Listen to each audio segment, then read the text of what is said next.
introduction, and thank you very much to the British Council for inviting me to come here.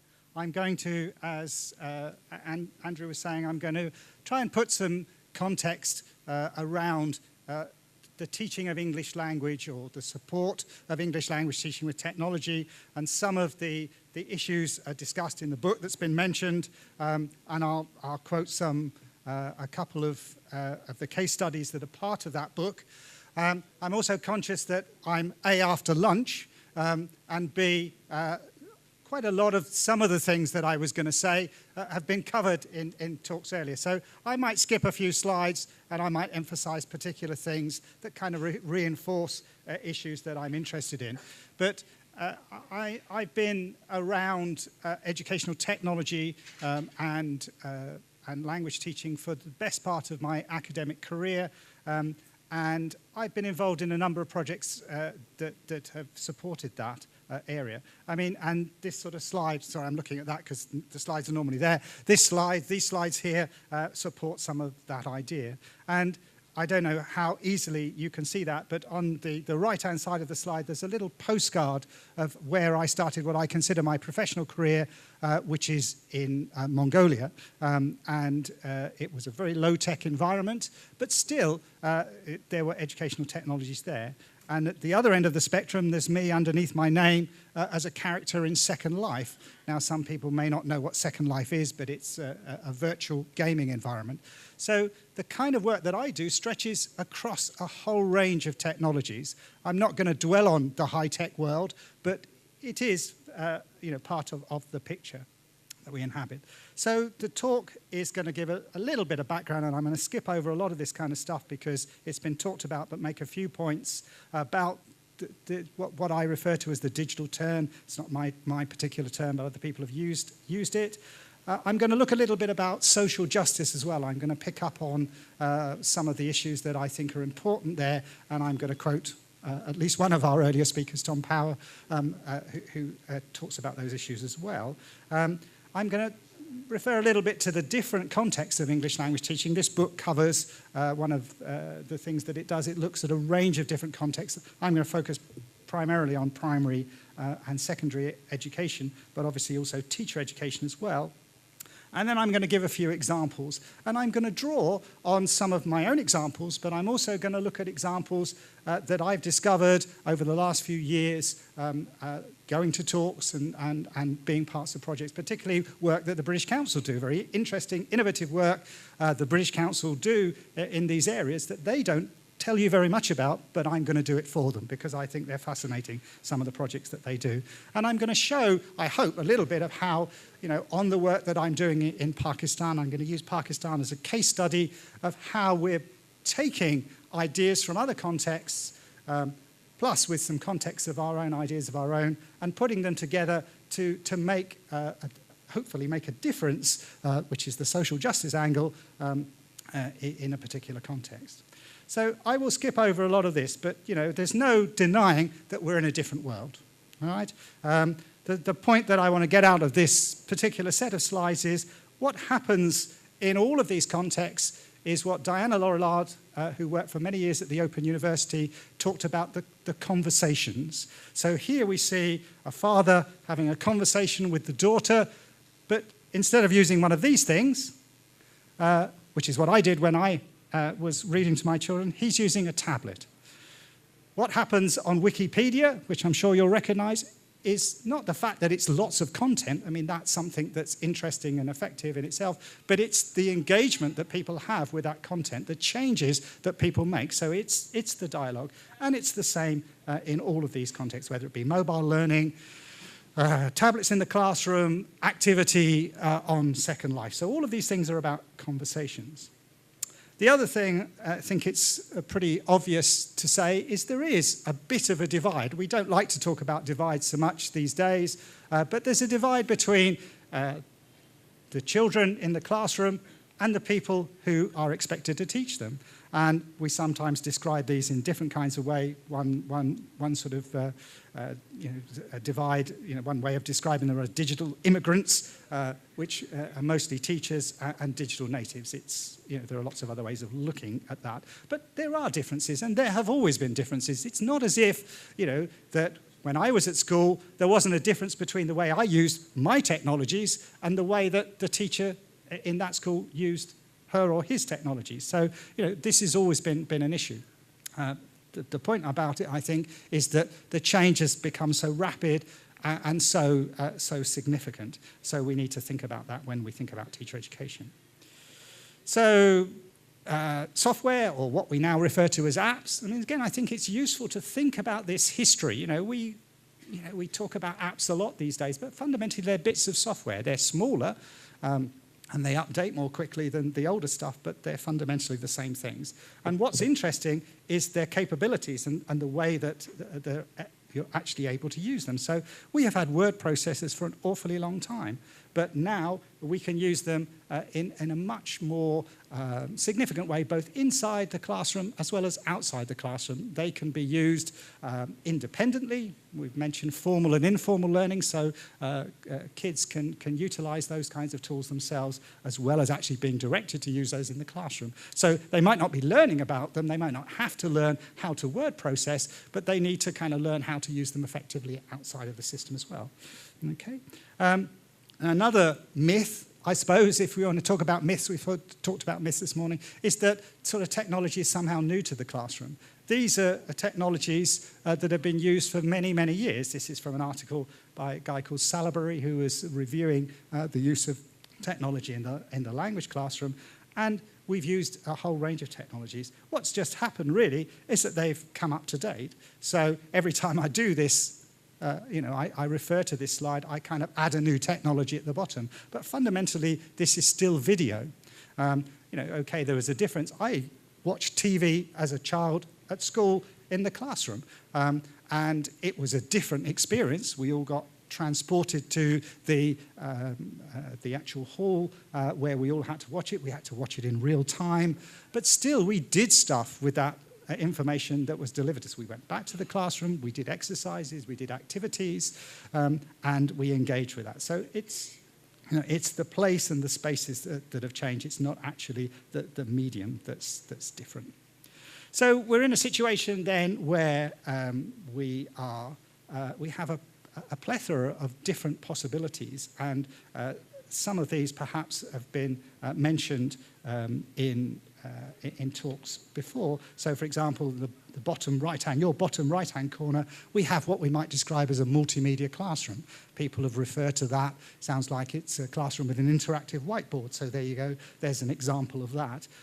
But we've got lots of other possibilities there as well. But still, you'll see that if you look at the top picture, if you can see that, this is an example of connecting classrooms. So we have a slide there, a picture, sorry, of a bunch of children working in a school sitting, talking through the medium of video conferencing to other children in another context. And this is happening not just in English language teaching in TESOL, but it's happening in other languages as well. This is an example of a French class.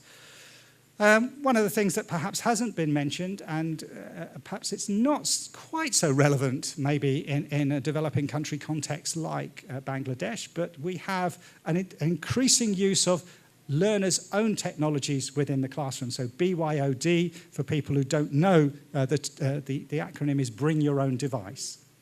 Something where you've all brought your own devices today. If you could access the Wi-Fi, you probably wouldn't be listening to me.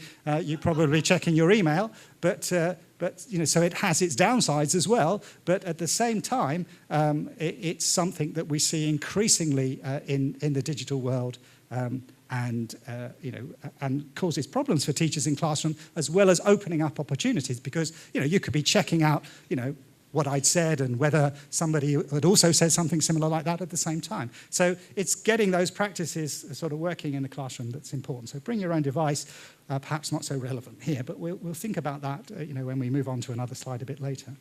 So why social justice? Well, I think it's important to consider these sorts of issues. In some ways, these have already been raised, but I'm going to talk about Pakistan as an example. I could pick a number of different countries in the world and probably say very similar things about them, but I'm actually working as was in the introduction on a project in Pakistan.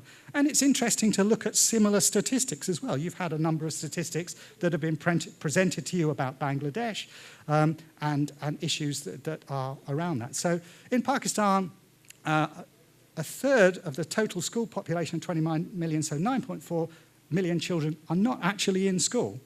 These are the kinds of statistics. These are UNICEF statistics for 2014.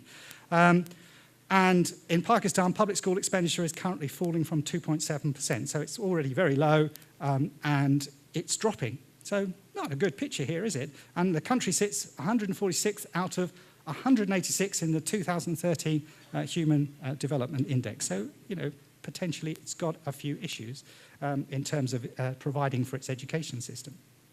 But at the same time, 87% of Pakistani households own their own mobile phones. All right? The difference between urban and rural, according to this survey, I don't know the accuracy of this survey, and it's reported in the media, so very difficult to actually really get at the data for this. But still, you've got to believe some of what you read in the media, I suppose. And the difference between urban and rural doesn't look that great. Currently, it's mostly 2G in terms of its networking, although 3G is beginning to arrive. What's really noticeable is that the difference in internet connectivity, so 17.4% in urban, but only 1.3% in rural. Now, that's really quite a significant statistic. However, 60.2% of households countrywide own a TV. So when you're thinking about issues of social justice, and you're thinking about education, and you're thinking about, as I'm expected to do as a consultant on a project, what would I kind of recommend, what would I think about, I start thinking about, well, how can we kind of replicate that in the teacher education work that we do?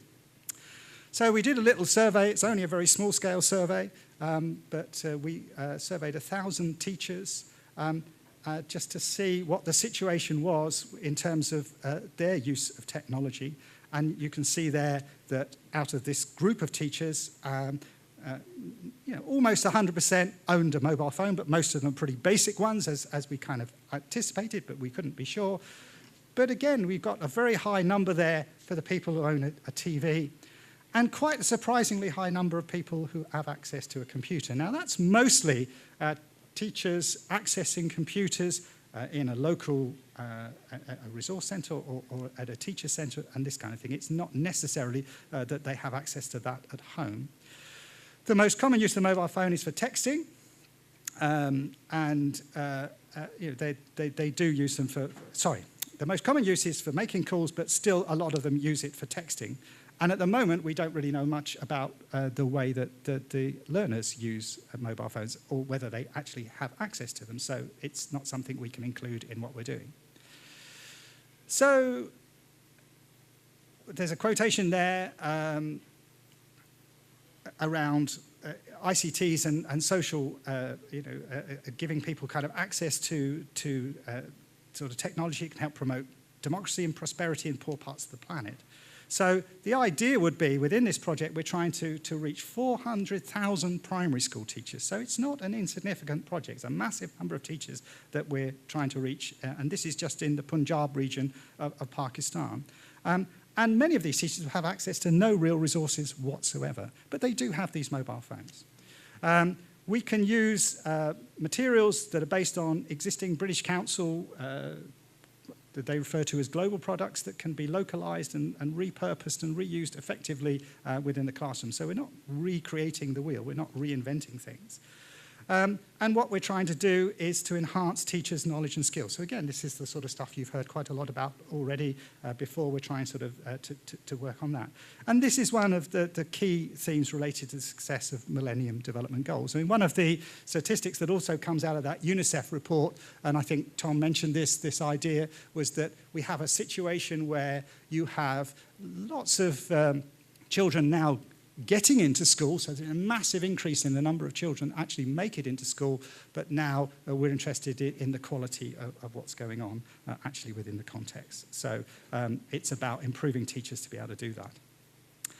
And one of the issues, again, that's been mentioned, and I think is worth reinforcing this, is that it's not about giving out technology. It's not, this project for me is not about saying, okay, here's a bunch of schools, let's give them a load of technology. It's actually trying to think about issues like the digital divide and the digital divide within a country. So if we've got less access with a particular technology in a particular local school, let's give them mobile phones, but let's not give them the most high-tech mobile phone. Let's give them something that actually equates to what other teachers have in the system, so that people are actually included within it.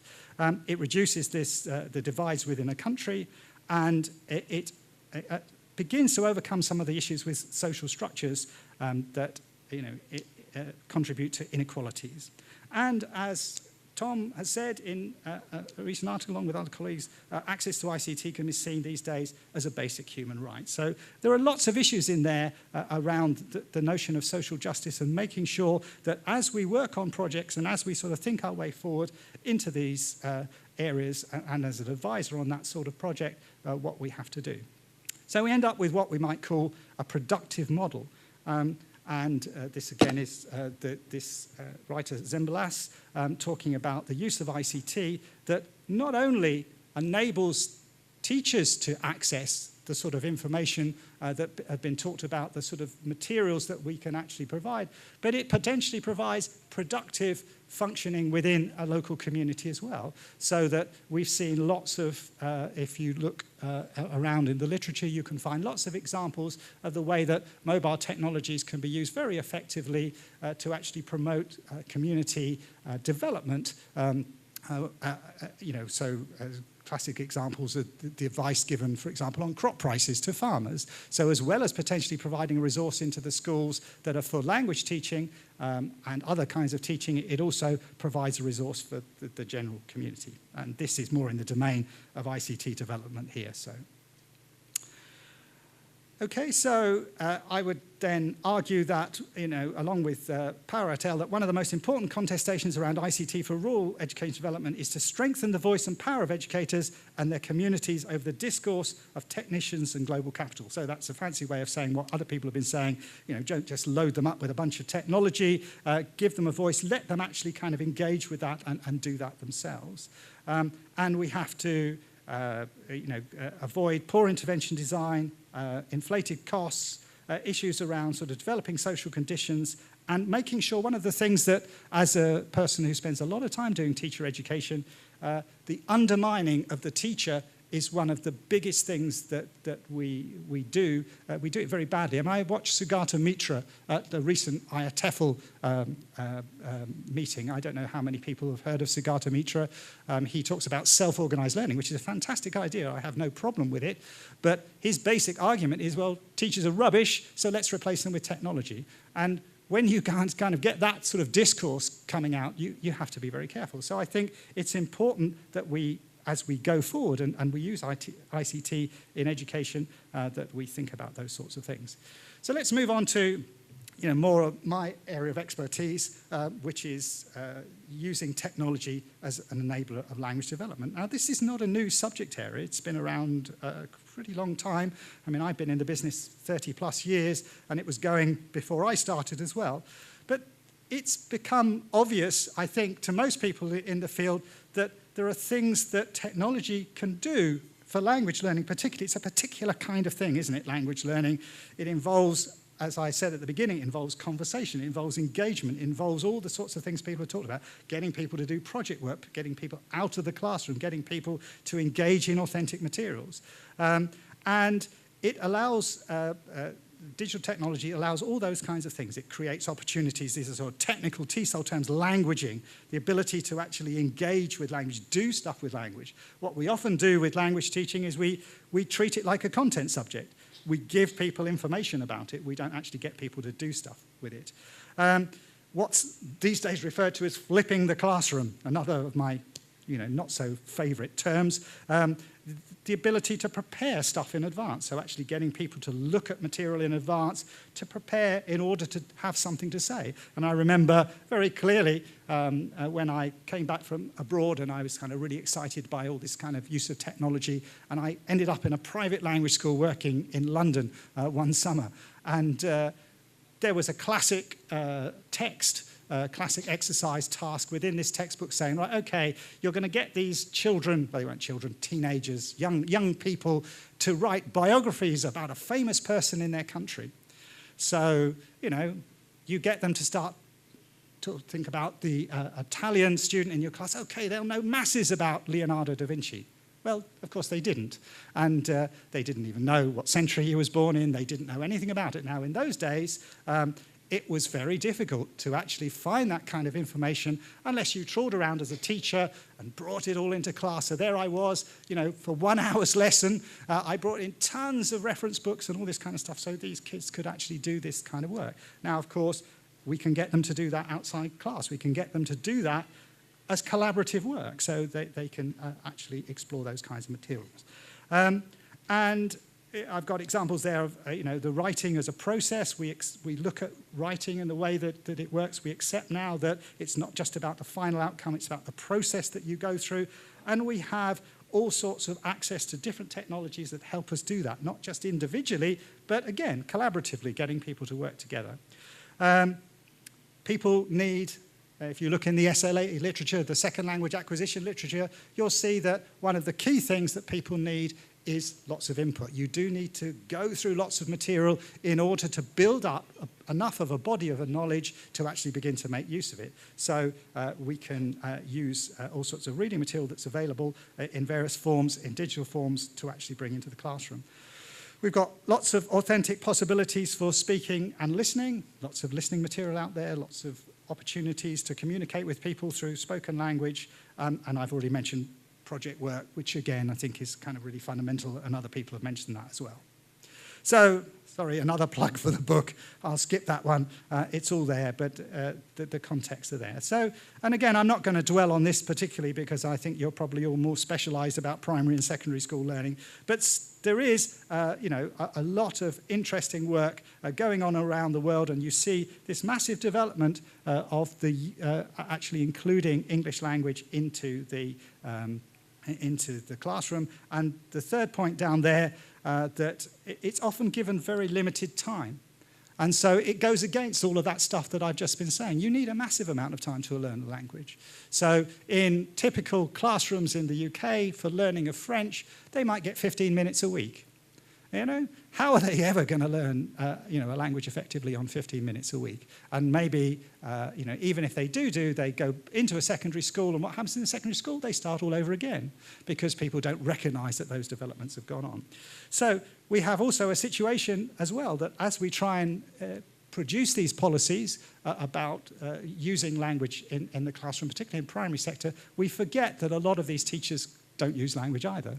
So again, in a French school, learning French in a school in the UK, you'll find that a lot of those teachers are not specialists. They don't have a specialist knowledge of the language. And this is a real problem, as you obviously trying to deal with in Bangladesh.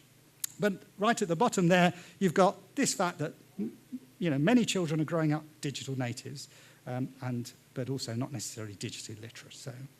So this is one of the case studies in the book. It's quite high-tech, but it uses quite a lot of different technologies, some of which you may be familiar with. But fundamentally, this is around project work. It's about getting children to work outside of their classroom. Now, that raises all sorts of questions I don't think anybody is addressing. You know, so, okay, 89% of learning goes on. This was a statistic I picked up. It sort of rang in my ear. 89% of learning goes outside of the classroom. And it's possible to do that in some educational environments, but maybe not in all. So you have children working together across two countries, Barcelona and Canada, doing a project around art, and they basically exchange all this information on the internet. They create wikis and blogs and all these kinds of things. And also this group actually end up going into Second Life to, you know, an art show. And they create all other sorts of stuff like ebooks and all these kinds of things. So lots and lots of activity going on. So lots of stuff that you can do. So this project is called Travelling Through Arts, and you can find out much more about that either by reading the book or other reports about it online. Another project that I think is really interesting, this is on the teacher education side. Right? This is called Plan Cebal, and it's basically a project that is going on in Uruguay. And this is a very, very high-tech project. But fundamentally what it is bringing an outside teacher into a primary classroom.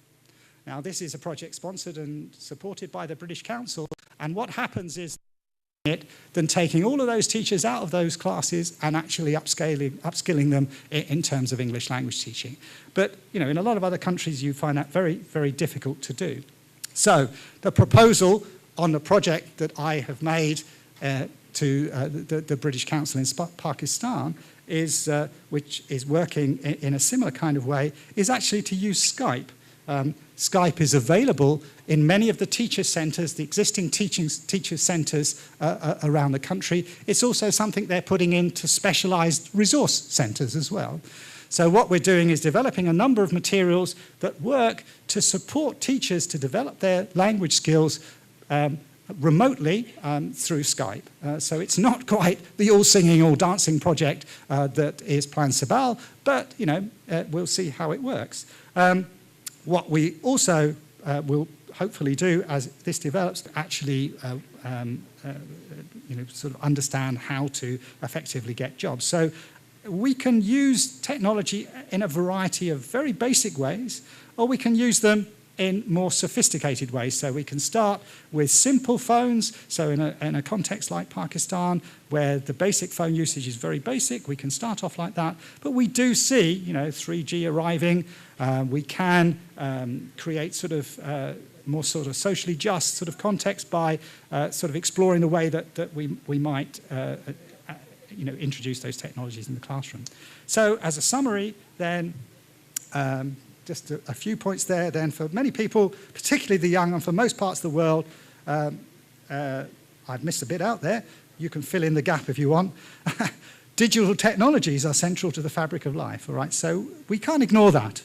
And I think we can't ignore the fact that, although I don't know what the situation is within rural Pakistan, I bet you some of those kids in those classrooms have already got mobile phones. It's just a matter of finding out whether they have or not, and we can begin to use those. So not only can we use those with the teachers, but we can work with those potentially with young learners as well. And if we don't do that, we're not enabling people to get access to the information and the skills that they do need to be effective in the 21st century. I think, I would argue that language development is enhanced in ways through digital technologies that it's never been possible to do before. I mean, the stuff that you see kids doing independently on their own, or teachers in classrooms with digital technology, is enormous. We can provide training opportunities for teachers that have not been possible before as well. Again, massive possibilities. We can develop 21st century literacies to enable people to get access to work, whether that be working within the context or working abroad. And we don't have to have very high-tech resources to do that. We can do it with modest technologies. But do you see here, I'd already got it. I didn't change my slides.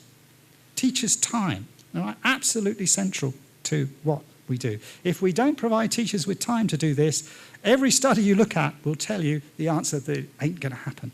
All right? So unless you build some time into a development time for teachers to do this, they're just not going to be able to do it. And I would argue, along with many others, that social justice should be at the centre of any project that we engage in. So I'll stop there.